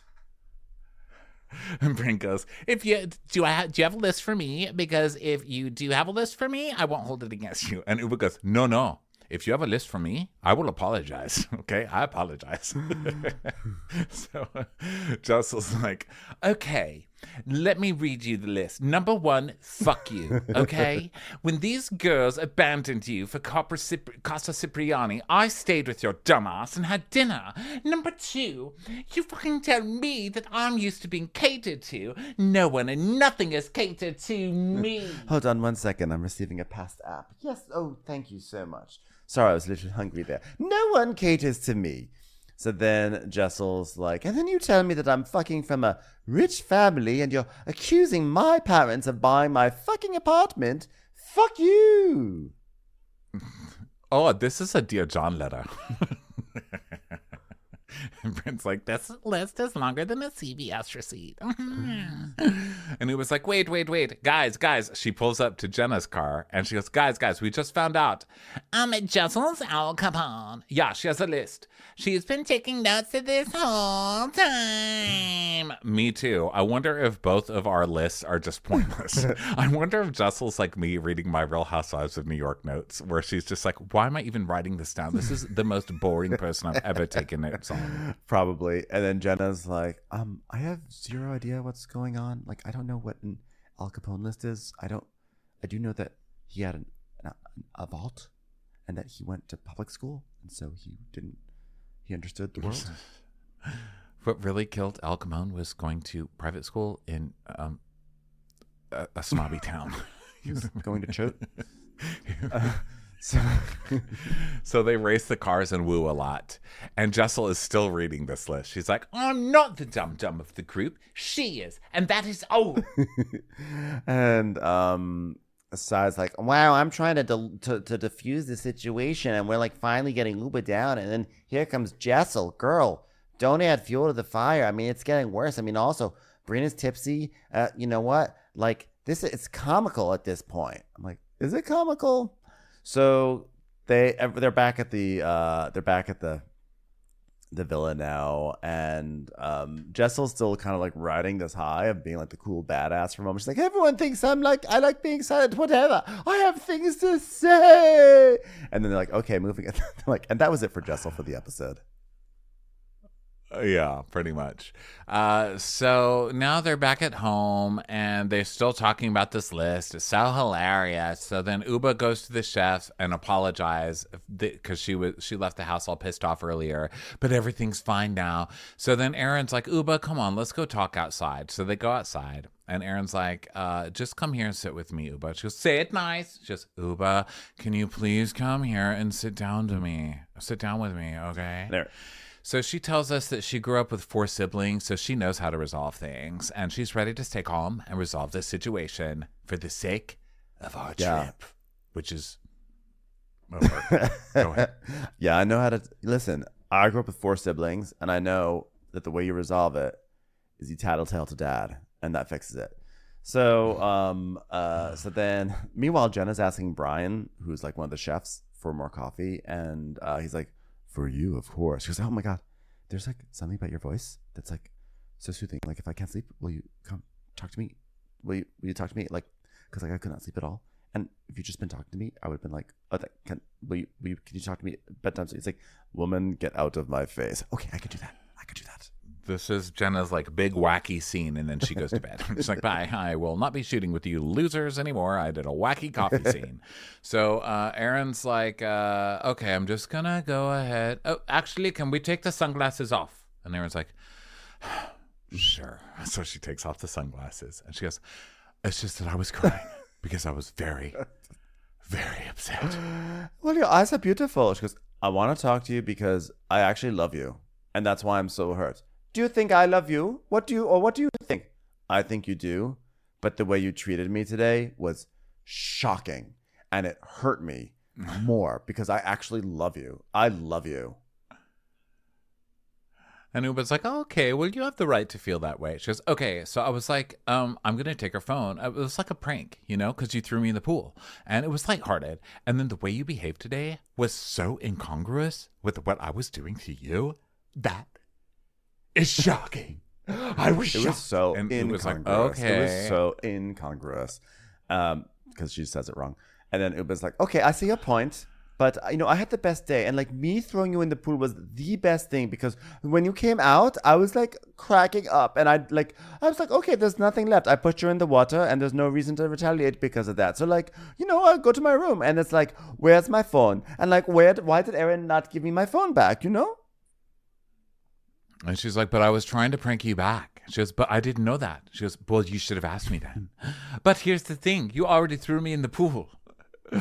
Oh my God. So then we see a clip of Sai being the one to push her in the pool. And Erin's like, no, I did not throw you in the pool. So I still get to throw you in the pool because somebody else threw you in the pool. She goes, oh, but didn't you say that to me in the pool? Didn't you say to me, bitch?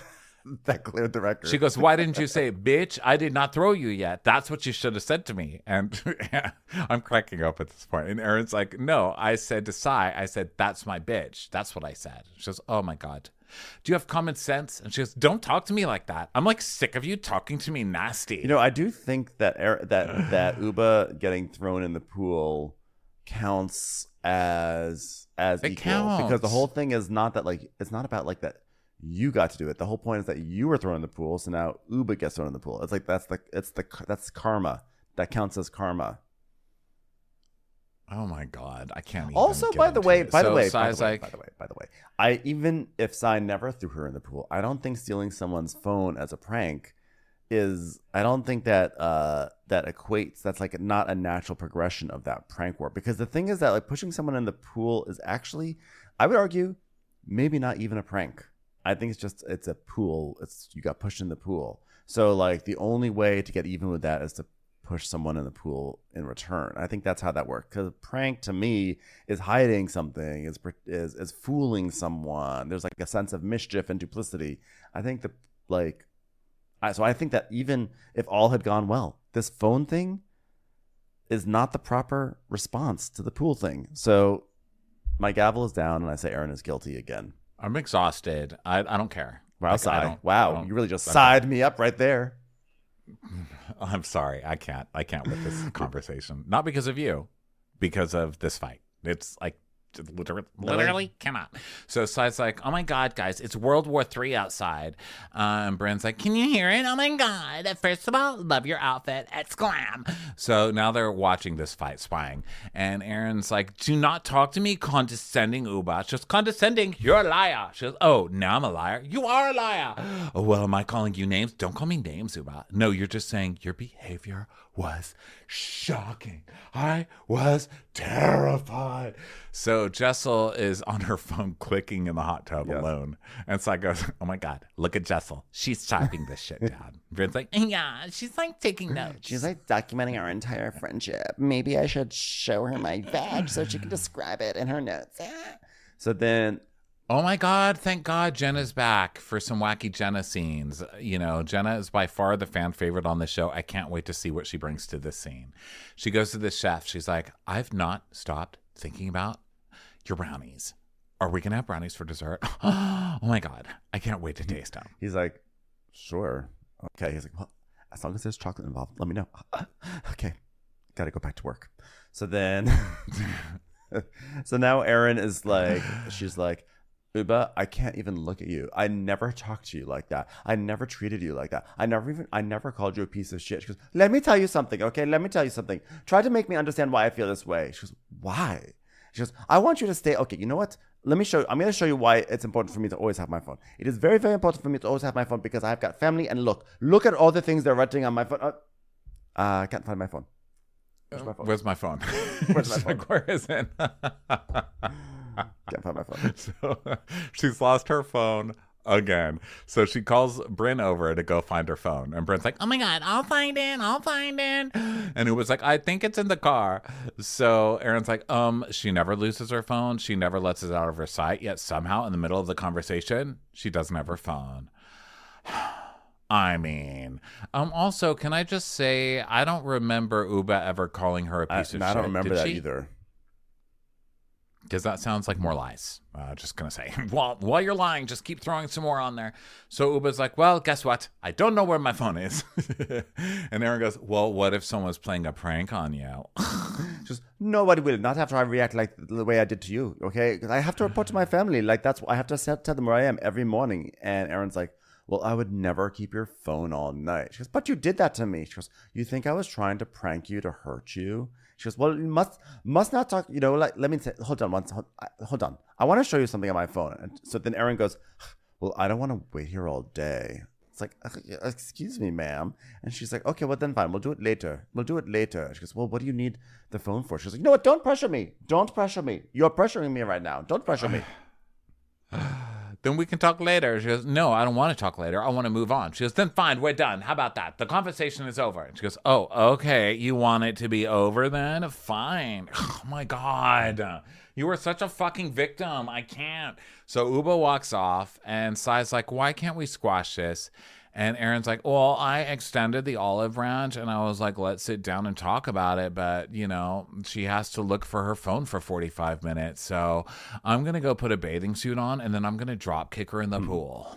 So Bryn finds the phone in the car and she's all excited. And she's like, Oh my god, I found it. It's like finding a centurion card. Ah. and so they're all like laughing because, of course, it was in the car again, which, by the way, is not great for Ubah's case, but whatever. So Ubah's basically, so she goes, why people why don't people just stay on my nicer side? Okay. It's just like, my nice side's so nice. Just stay on that side. And then Bryn's like, so is it, because like what happened over there when you're talking to Erin? Yeah, so they're in the hot tub now. So Ubah's like, listen, you guys, Erin's running circles around all of us over here. And Bryn tells Sai, Yeah, you're being accused of throwing someone in a pool. I'm being accused of being a slut and fucking with someone, like flirting with someone's husband. and Erin's like, Erin comes out and hears that. And she goes, no one called you a slut. Okay, I didn't call you a slut. You implied, I mean, you did imply. Yeah. You implied it. And Bryn's like, well, you did accuse me of flirting with your husband. But also you were kind of flirting with her husband, but in a joking way. So, oh my God. So Erin's like, so now you're starting with me? And Bryn's like, well, do you want me to start with you? And then Erin's like, no, I don't. And then Bryn's basically saying, like, you know, you remember you also said I was like a social climber. And she said, you know, it's not a good look to think that you're flirting with other people's husbands. Like, you call me that and everything. And oh my God, Bryn can't take it not being about her for 2 fucking seconds. That fight is over, Bryn. It's a But I was okay with it because I liked that they were all kind of like, for a moment, they were all like, wait a second, Erin, you have a problem with all of us. And you talk shit about all of us, okay? And Bryn's like, she's like, you know, I'm starting to like realize, like, as much as I want to overlook them as my friend, like, this is like really reckless. And there's like no accountability. She doesn't hold herself accountable. And I know we don't hold her accountable. And Abe is far up her ass. Makes me jealous. So Jessel's like, And in all of this, it's own up to your own shit, own up to your shit. But guess what? I haven't heard you apologize once to anyone here. and Bryn's like, Well, she did apologize to me, but well, whatever. It's like, she's trying to get on the side. You're the one galvanizing this whole thing. Don't immediately shoot her down when she's trying to be on your team. You guys need to learn how to team build on this show. I'm sorry for using that word. I am saying that word, slut or social climber or whatever I called any of you people, princess. But like, can we please not turn on me like this? Which I'm like, you know, we were like a few weeks ago, like, oh my God, these people are so awful the way they are just all coming at Jenna. But I don't feel that way when they're all coming at Erin because I feel like Erin has done. Jenna didn't Erin do has anything. done dirty. Erin did. Erin has complained and caused shit with every single person, and now that she's being called on it, she's like, it's just all sad. Yeah. Agreed. So Bryn's bringing up the social climber thing again. And she's like, that was months ago because you ditched me. But yeah, so someone ditches you, so now there's social. Bryn's just drunk and like trying to housewives it up. And then Erin is not winning this. So what is she going to do? She is going to start crying and be a victim because that's how she does. She's either going to walk away or start fake crying. And so she does it. Ubah, meanwhile, on the side is going, no. And Erin goes, be quiet. And Ubah goes, don't tell me what to do. Don't tell me to be quiet. She's just that person who goes, shut up. Shut your fucking mouth. You're such a fucking bitch. That is way louder, way meaner than anything Ubah said. And Sai's like, this is feeling like an ambush right now. Well, you had no problem when it was Jessel you were both yelling at, you asshole. So Erin's like, I'm sorry about that word. But again, it's not the specific words. It's what you're saying. So then, Erin screams at her to shut up, and you're such a bitch. And Ubah's like, no, you're a bitch. And guess what? I'm coming to you hot. And Erin's like, ooh. And then Erin starts to cry. And so Yeah, Erin, this is where she whips out her phony tears. And Ubah's like, oh, well, let's add it up. She's mad at you. She's mad at you. And guess what? None of them are coming to me saying, no, she's saying, they're all mad at you, but no one's coming to me saying, I talk shit about them. And Erin's like, you treat everyone like shit, Ubah. Does she? Have Really? we seen that? Like, she never has. There's another life from Erin. She's racking them up today. Yeah. And Ubah's like, darling, you can never compare with me. You know why she's doing this? Because she doesn't want to be called out. She's a liar. Right. And then it's like, no, she's not a liar, but she tends to start a lot of shit. And then basically, Jenna just leaves. She goes to do some more work. And then Erin's like, she's just like, I'm getting tired of this. It's gone too far now. Like, why are we like reacting to this? Like, what do you want from me? Like, I took your phone as a joke. Everyone's against me. Everyone's against me. Oh, God. And Bryn's like, oh, she's breaking down. I don't want her to break down. And Erin goes, oh, she called you a social climber 4 months ago. Big whoopee. And Ubah goes, hey, did I put everyone against her? Did I put you against her? And Erin's like, what are you doing to me? And you too, Bryn. You too. You're supposed to be my friend. And Bryn's like, you've done this to me. And she's like, what are you doing? It's enough. Just stop. It's enough. So Erin and Ubah go to try to have another conversation again with the two of them. And basically Ubah's like, okay, let me start. Okay, I love you. Okay, people don't trigger me until you really mean something to me. And Erin's like, well, look what you just did to me today. You got me back. You got me back. It was like, I really care about you. She goes, well, you think I'd be crying like this if I didn't care about you? You really hurt me. I'm scared to be friends with you. Like, oh, please. Yeah, you said a lot of things about me today. Like, I talk shit about everyone, and I'm like this horrible person. Okay, she did not say you're a horrible person, but she did say you talk shit about everybody. And she goes, yeah, Ubah even says that. She's like, well, you know, the lying part is bullshit because you're not a liar, but the part about you talking shit is not bullshit. And Erin laughs, and she goes, you know you talk shit. She goes, yeah, but like, I don't talk shit. It's just how I feel. Oh, okay. So it's different when you do it because Ubah's like, well, I know you're sensitive and you read things into too much and you start using emojis, you know, and like we all have our faults, you know. I love that emojis is on the list of Ubah faults. She's like, you know, you're sensitive, you feel too much, you send people emoji. We all have faults. We all have faults. Not all of us can be supermodels, but you're not a liar, but you do talk shit. And Erin's like, you don't talk shit. She goes, I do, but I admit it. Like, her talking shit is not what's on trial here. What's on trial is that Erin has a double standard with all of her friends. So Erin's like, listen, I'm just saying Jessel's annoying and I'm saying Bryn's a social climber. Those are facts, okay? So yeah, it's shit talking, but I'm not like saying anything that no one knows. Okay, well, you're a liar and you're a spoiled brat and you're a shit talker and you talk behind everyone's back and try to start everything. Ronnie's just saying how he feels. Stop your crying. He's not shit talking. He's just saying how he feels. That's all. Yeah, it's just how I feel, guys. So Erin's like, this was the dumbest thing ever. So they make up. Ubah says, I'm sorry for taking the glasses off your face and for keeping them 45 minutes. And Erin goes, oh, I don't even care. Really, After Erin? all that, she does that. Don't you, though? So annoying. And Ubah's like, no, well, I did care because you know why I did it? Because your eyes are so sensitive. But then the sun didn't come out. So that was my karma. I was hoping to blind you. So everything is good. Okay. So now it's time to get ready for dinner and everything. So Bryn is like drunk. She goes into Jenna's room. And she's just showered or she just got out of the pool. And she goes, knock, knock, honey. I'm home. And I'm wet in more ways than one.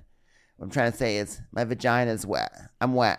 I'm horny. My labia is dripping. How clearly can I have to say this for you? Jenna's like, okay, thanks. I got it. She's ridiculous. She comes in her towel and lies on her bed talking about how wet she is. You're hilarious, Bryn. I'm sure every gay person across America is finding this hilarious. So then we go to Jenna and Erin's room, and Jenna's like, Because when Erin and Ubah came back in, they were pretending to fight, like to keep the fight going. So Jenna's like, I just have to ask you a question because I thought you were good, but I mean, I did hear you screaming. And, you know, it was like right after I did my brownie bit. So I just wanted to make sure that it's not going to get overshadowed. Erin's like, oh, that was a joke. Oh, good. Okay, good. Because I don't want to go to dinner if there's still going to be more of this, you know, because I'm really looking forward to getting a brownie, but like a peaceful brownie, you know? Erin's like, no. I just can't play any more Connect Four with you. And I mean, it's not you. It's just I have a thing against pucks because like it's a childhood thing. It was like really hard, like the hockey team. Like I just felt like I wasn't good enough to be on it. And, oh my God, am I crying right now? Should I cry?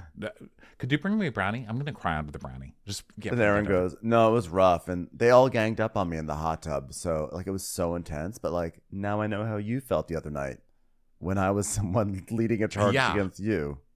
When you started it. And Jenna's like, I mean, I'm happy she understands how it feels, even though I don't want that. I mean, I don't know. I don't want it to happen to her, but Ubah, we go over to Ubah and she's like, this is why you need a husband, Jessel, because I cannot lotion I can't with this show. Okay, so she's getting lotion on her back. Then Erin and Bryn, everybody's gathering for dinner.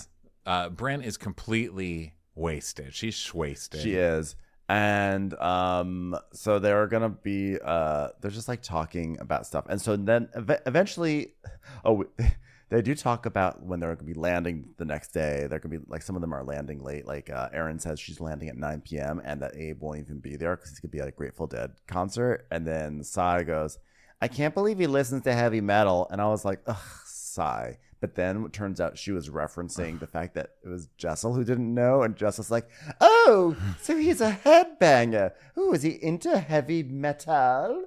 And then when it was Jessel who did that, I was like, that's hilarious. I love Jessel. When Sai does it, I'm like, fuck Sai. But when Jessel does it, I'm all in. So then they start playing.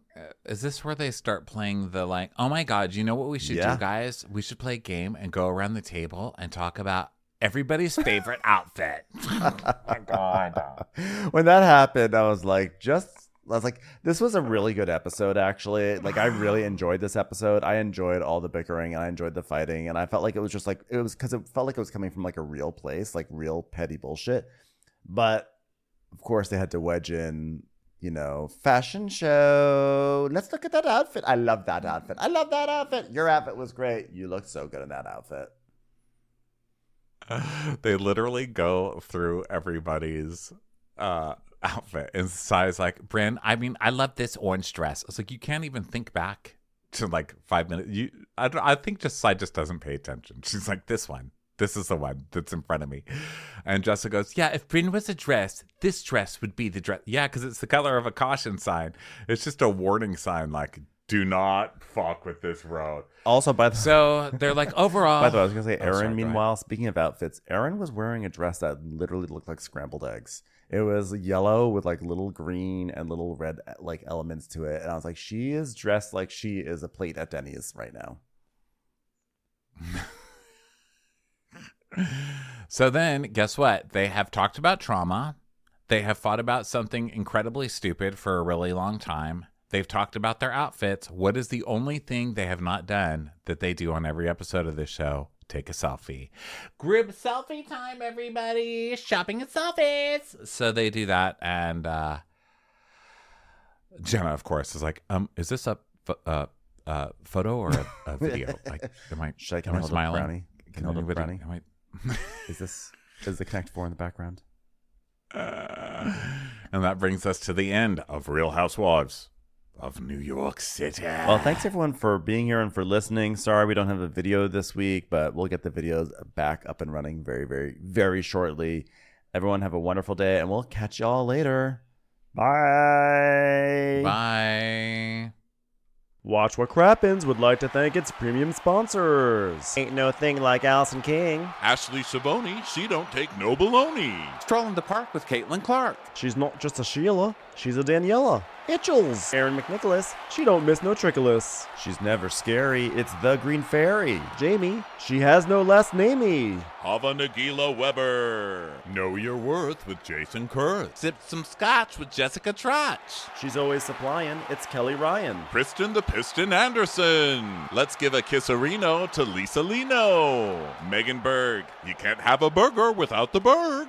Ruru LaRue. The Bay Area Betches. Betches. And our super premium sponsors. Somebody get us 10 cc's of Betsy MD. We're taking the gold with Brenda Silva. Let's get real with Caitlin O'Neill. Don't get salty with Christine Pepper. Can't have a meal without the Emily Sides. Nobody holds a candle to Jamie Kendall. She's not harsh, she's Jill Hirsch. She's a little bit loony. Junie. My favorite Murdo, Karen McMurdo. We love him madly. It's Kyle Pod Shadley. Let's go on a bender with Lauren Fender. We want to hang with Liz Lang. The incredible edible Matthews sisters. Nancy Cease and Desisto. Give him hell, Miss Noel. She's the queen bee, it's Sarah Lemke. Shannon, out of a cannon, Anthony. Let's take off with Tamla Plain. She's quite the catch. It's Victoria Cotchett. She ain't no shrinking Violet Kuchar. We love you guys. Hey, Prime members, you can listen to Watch Our Crappens ad-free on Amazon Music. Download the Amazon Music app today. Or you can listen ad-free with Wondery Plus in Apple Podcasts. Before you go, tell us about yourself by completing a short survey at Wondery.com.